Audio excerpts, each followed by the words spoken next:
అందరికీ నమస్కారం అండి. ఈరోజు మనం కేకే రఘునందన గారు రచించిన ఫ్రీ ఆంజనేయం అనే ఓ చక్కటి కథను విందాం. ఇక కథలోకి వెళ్దాం.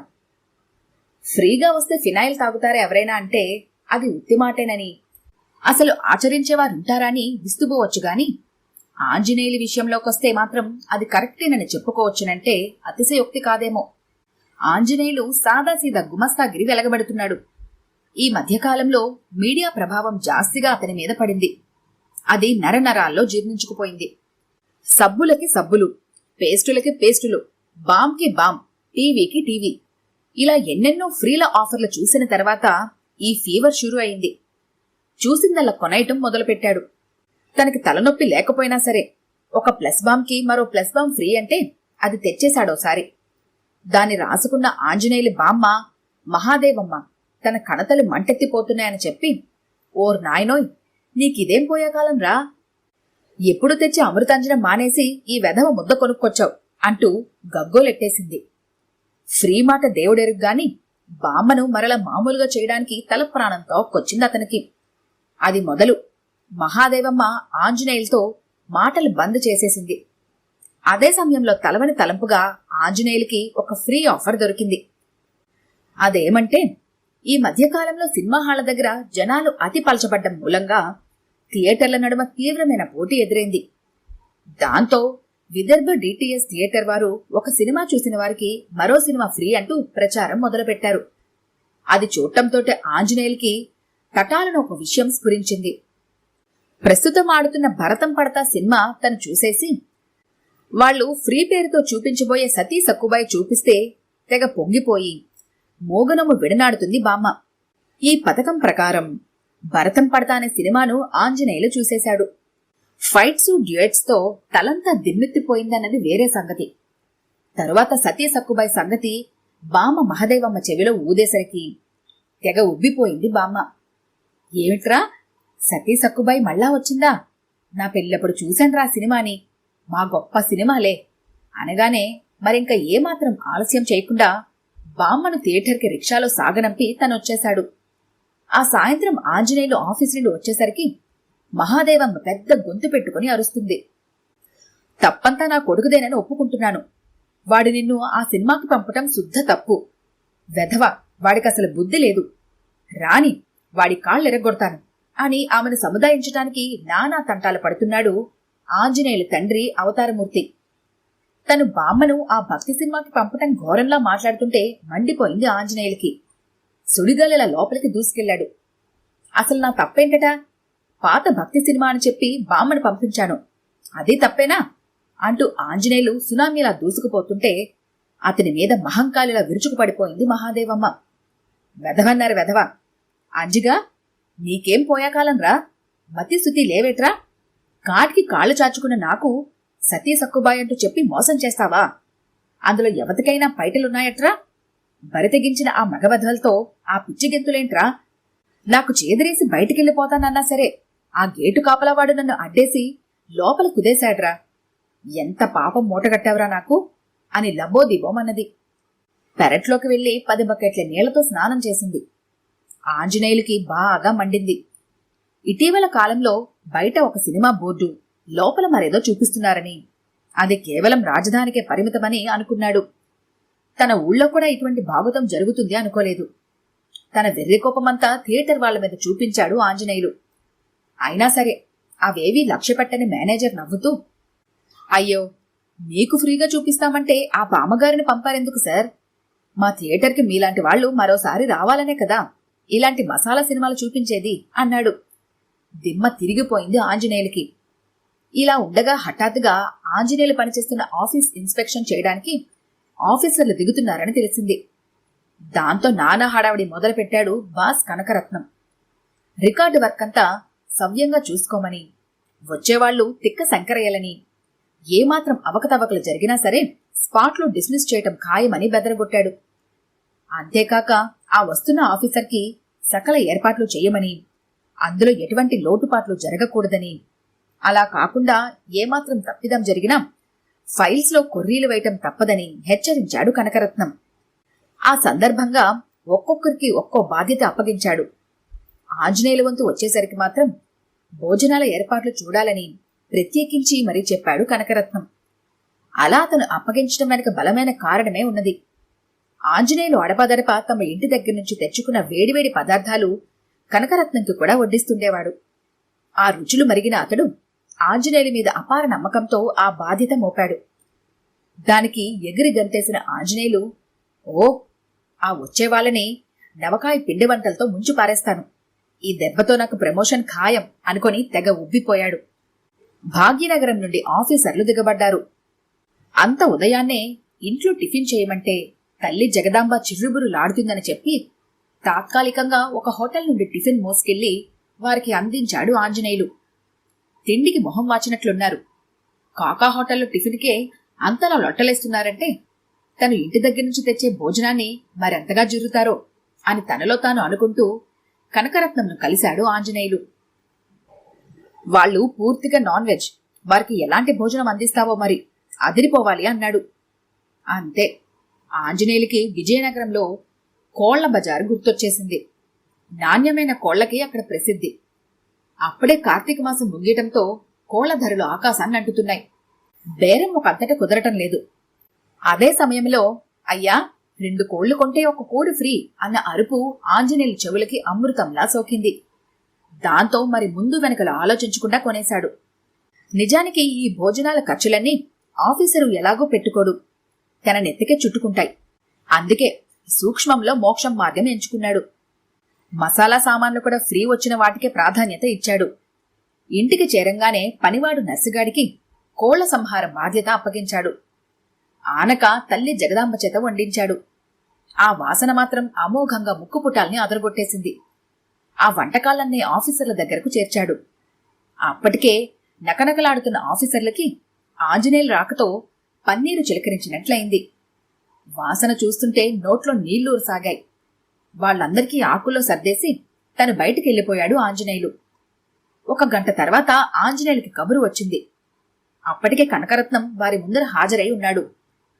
ఇదిగో ఆంజనేయులు, ఇటువంటి డిషెస్ ఇంతదాకా ఎన్నడూ ఎరగమయ్యా.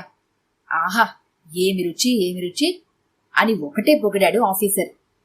నలభీమ పాకమని పురాణాల్లో చదివాం కాని ఈనాడు నీ వంటకాల వల్ల అది స్వయంగా తెలుసుకోగలిగాం అంటూ మరో ఆఫీసరు. ఆంజనేయుల మొహం చింకి చాటకు మారుపేరైంది. అయితే అదే సాయంత్రం ఆంజనేయులు ఫైల్స్ మీద పడ్డారు ఆఫీసర్లు. ప్రతి అంగుళం వెతికి అన్నీ శోధించారు. లాక్కుంటూ పీక్కుంటూ వెళ్లటం వల్ల నాన్పుడి ఎక్కువైంది. బుర్రగోక్కోవటం మినహా ఏమీ చేయలేకపోయాడు ఆంజనేయులు. ఆఫీసర్లు తన విషయంలో చాలా సరళంగా వ్యవహరిస్తారు అనుకున్నాడు. కాని ఎందుకిలా జాగీలాల్లా వెంటపడుతున్నారో బోధపడి చావలేదు. నువ్వు వండి తెచ్చిన వంటకాల్లాగే ఉన్నాయో నీ ఫైల్స్ కూడా అని ఆఫీసర్లు అన్నా ఇంకా మీమాంసే. ఆ రాత్రి భోజనాల ఏర్పాట్లు తనకి పురమాయించకపోవటంతో అనుమానం పెనుభూతంలా మారింది. మరి ఉండబట్టక ఆంజనేయులు ఆఫీసర్ దగ్గరికి వెళ్లి అడిగేశాడు. చాలా బావుందయ్యా ఆంజనేయులు, వాళ్ళకి ఏం విషం తినిపించావో గాని నీ ఫైల్స్ నిండా కొర్రీలే. దాంతో నీకు 2 ఇంక్రిమెంట్లు కట్ చేసి పారేశాడు. ఇది వరలో నీ పదార్థాలకి నేను లొట్టలేసేవాణ్ణి. అటువంటిది అందులో ఏ ఒక్కరికి నువ్వు వండి తెచ్చినవి నచ్చలేదంటే అర్థం ఏమైందయ్యా? ఎవరు వండారసలు? పైగా చచ్చిన కోళ్లుగాని వండలేదు కదా అని నా మీద అంతెత్తున ఎగిరిపడ్డారు అన్నాడు ఆఫీసర్ కనకరత్నం అగ్గెత్తిపోతూ. మ్రాన్ పడిపోయాడు ఆంజనేయులు. తప్పు ఎక్కడ జరిగిందోనని కింద మీద ఆలోచించాడు. అప్పుడు అర్థమైపోయింది. అందుకే ఆ రోజు నర్సిగాడు వీటిని సంపేరేటి బాబు, సగం చచ్చే ఉన్నాయి అని అంటున్నా తను పట్టించుకోలేదు. మసాలా దినుసుల విషయంలో కూడా అలానే జరిగి ఉంటుంది. అంటే ఆ రోజు కోళ్ల బజార్లో తనకు అంటగట్టినవి మరి ఆలోచించలేకపోయాడు. కళ్ళు గిర్రున తిరిగాయి ఆంజనేయులకి. చింత చచ్చినా పులుపు చావదు అంటారు. బుర్రెతో పుట్టిన బుద్ధి పుడకలతో గాని పోదంటారు. వీటికి ప్రతిరూపం ఆంజనేయులు. నిన్నగాక మొన్న బొప్పి కట్టిన దానిలోంచి ఇంకా తేరుకోకముందే మళ్ళా మరో ప్రహసనం ప్రారంభమైంది. ఏమిటి, బంగారం గొలుసు ఒకటి కొంటే మరొకటి ఫ్రీగా ఇస్తున్నారా అన్నాడు ఆనందాశ్చర్యాలతో ఉబ్బితబ్బిబ్బవుతూ. అవును గురు, చాలా మంది కొనుక్కున్నాం, జనం విరగబడుతున్నారనుకో అని వర్ణించి మరీ చెప్పాడు కొలీగ్ ఎర్రం నాయుడు. నకిలీదేమో సంశయంగా అన్నాడు ఆంజనేయులు. నీలాగే నేను భయపడ్డాను, కాని గీటు పెట్టించా, పూర్తి గ్యారంటీ. అసలు ఎవరి మాటలకి బుట్టలో పడని వ్యక్తి ఎర్రన్నాయుడు. మరి అటువంటి వాడే కొన్నాడంటే ఆంజనేయులు వెంటనే బ్యాంకుకి వెళ్లి డబ్బులు డ్రా చేసి మరీ షాపుకి పరిగెత్తాడు. పసిడి ప్రభ జ్యువెలర్స్ వాళ్ళు ఆంజనేయులు అత్యుత్సాహం కనిపెట్టి, మీరు తప్పకుండా ఇష్టపడతారు, ఒకవేళ మీరు ఈ నగల మీద అనుమానపడితే ఎదురుగా ఉన్న షాపులో గీటు పెట్టించుకొని వచ్చాక కొనండి అని వస్తువుని ఇచ్చారు. ఎదురు షాపు వాళ్ళు ఆంజనేయులు తెచ్చిన గొలుసుని గీటు పెట్టి ఢోకా లేదంటూ బల్లగుద్ది మరీ చెప్పారు. తర్వాత 200 పిండారు. మరో ఆలోచన చేయకుండా కొనేశాడు ఆంజనేయులు. ఇది జరిగిన 2వ రోజే గగ్గోలైంది. నకిలీ సరుకులు అంటగట్టి అందరికీ కుచ్చుటోపి పెట్టి పలాయనం చిత్తగించారని, గీటు పెట్టిన వాళ్లు కూడా వాళ్లేనని పేపర్లు దుమ్మెత్తిపోశాయి. ఆంజనేయులు నెత్తిన కొంగే మిగిలింది. బామ్మతో పాటు ఇంటిల్లపాది తిట్ల దండకంతో దండెత్తారు. ఇన్ని జరిగినా సరే ఆంజనేయులు వైఖరిలో ఎటువంటి మార్పు రాలేదు. పైగా అతని పిచ్చి వెర్రితలలు వేసింది. ప్రతి షాపుకి వెళ్లటం, ఫ్రిడ్జ్ కొంటే ఫ్రిడ్జ్ ఫ్రీ ఇస్తారా, టీవీ కొంటే టీవీ ఫ్రీగా ఇస్తారా, లుంగి కొంటే లుంగి ఫ్రీగా ఇస్తారా అంటూ పదే పదే అడగసాగాడు. నిజానికి కొన్ని వస్తువులకి ఎటువంటి ఆఫర్లు లేకపోయినా సరే ఆంజనేయులు పిచ్చి నెరిగిన కొందరు ఏవేవో చెప్పి అతన్ని మరింత పిచ్చెక్కించి మరీ వినోదిస్తారు. ఇలా శృతిమించి రాగాన పడుతున్న ఆంజనేయులు ఫ్రీల పిచ్చితో ఇంటిల్ల పాదికే కాక ఆఫీసు యాజమాన్యానికి మతిపోయింది. తను బజార్లో ఫ్రీగా సంపాదించిన వాటిని అందరికీ చూపిస్తూ తెగ మురిసిపోసాగాడు. అంతేకాదు, ఇల్లంతా లేనిపోని వస్తువులతో పేరుకుపోయింది. ఇదంతా చూస్తున్న మహదేవమ్మ ఆంజనేయులు పిచ్చి తగ్గడానికి ప్రత్యామ్నాయం ఆలోచించింది. పెళ్లి కుదిరితే గాని పిచ్చి కుదరదని, పిచ్చి కుదిరితే గాని పెళ్లి కుదరదని సామెత. నిజానికి ఆంజనేయులు ముదిరిన ఈ పిచ్చికి పెళ్లే అసలు సిసల మందరి మహాదేవమ్మ ఆలోచన. ఈ పిచ్చి తగ్గాలంటే మాత్రం పెళ్లే మందు అంది మహాదేవమ్మ. కాని ఈ ముదర బెండకాయ మొగ్గద్దు, సందేహం వెలుబుచ్చాడు అవతారమూర్తి. ఎందుకు మొగ్గడు, ముందో పిల్లని వెతుకుపెట్టు అంది ఆమె. అవునరా అంజిగా, నేను చెప్పింది నీకు నమ్మకంగా లేదా? మేము నీ పిచ్చికి తగ్గట్టే ఒప్పందం చేస్తున్నాం. అయితే చిన్న షరతు అన్నది బామ్మ. ఏమిటన్నట్లుగా దిగ్భ్రాంతి వ్యక్తం చేశాడు ఆంజనేయులు. మరేం లేదు, నువ్వు మొదట ఓ అమ్మాయిని చేసుకోవటానికి ఒప్పుకుంటే నీకు వాళ్ళ చెల్లిని ఫ్రీగా ఇస్తారంట అని ముసుముసుగా నవ్వింది. ఆంజనేయులు తన్మయంతో బుర్రూపిన మరుక్షణం పెళ్లి చూపులకి లాక్కెళ్లారు. పెళ్లి చూపుల్లో, ఒరే బడుద్దాయ్ అటు చూడ్రా, నీ కాబోయే అంది బామ్మ మహదేవమ్మ. అటు చూసి చూడగానే బుర్ర గిర్రున తిరిగిపోయింది. బామ్మ ఒక్క అరుపు అరిచాడు కంగారుగా. ఒరే, అలా కంగారు పడిపోకురా, అసలు కంటే వడ్డీ ముద్దంటారు కదా, అలాగే నీకును. చూడు, తలుపు చాటు నుండి చూస్తుందే, ఆ మెరుపు తెగినే నీకు ఫ్రీ జనాంతికంగా అన్నది బామ్మ. ఆ తలుపు చాటు సుందరిని చూసి తెగ ముచ్చట పడిపోయి పెళ్లికి తలొంచేశాడు ఆంజనేయులు. 10 రోజుల్లో ఆంజనేయులు పెళ్లి జరిగిపోయింది. పడగ్గదిలో తన శ్రీమతి సరసన ఉన్నాడన్న మాటేగాని మనసంతా మరదలపైనే ఉన్నది. మరి మన పెళ్లైన మరుక్షణం మీ చెల్లెని కూడా నాకిస్తారని ధైర్యం చేసి అడిగాడు ఆంజనేయులు. ఏమిటి కూశారు? నేను కాకుండా మా చెల్లి మీకు కావాల్సొచ్చిందా? మిమ్మల్ని కళ్ళెర్ర చేసింది శ్రీమతి. అలా అని బామ్మ చెప్పబట్టే నిన్ను పెళ్లి చేసుకున్నాను అనేశాడు. మరోసారి ఆ మాట మీ నోటి నుండి వచ్చిందా నా తడాకా చూపిస్తా. ఆ మర్నాడు బామ్మ ఏమిటిలా అయింది? బామ్మపై విరుచుకుపడ్డాడు ఆంజనేయులు. ప్రతిదానికి ఫ్రీ అంటూ పిచ్చెత్తిపోయే నీ మీద అదే అస్త్రం ప్రయోగించి 3 ముళ్ళేయించాం. నీ తిక్క కుదర్చాలని ఈ పని చేశా. మరోసారి మరదలు ఊసెత్తద్దు, ఎత్తితే తన్నగలదు మీ ఆవిడ అంది బామ్మ. అంటే జీవితాంతం ఈ దెయ్యంతో నా కాపురం? బిక్క చచ్చిపోయాడు ఆంజనేయులు. నో, అలా వద్దు గట్టిగా అరిచాడు ఆంజనేయులు. భయంకరమైన ఆ కళ ఆంజనేయులు కుదిపేసింది. తనెంతకాలం ఫ్రీల పేరుతోనే అవసరం లేని వాటిని కూడా మోసుకొస్తున్నాడు. ఇదే వైఖరి వివాహం విషయంలో కూడా ప్రదర్శిస్తే ఎలా ఉంటుందో ఊహామాత్రంగా ఆలోచించాడు. అంతే, అదే కలగా అవతరించి తన్ను భయపెట్టింది.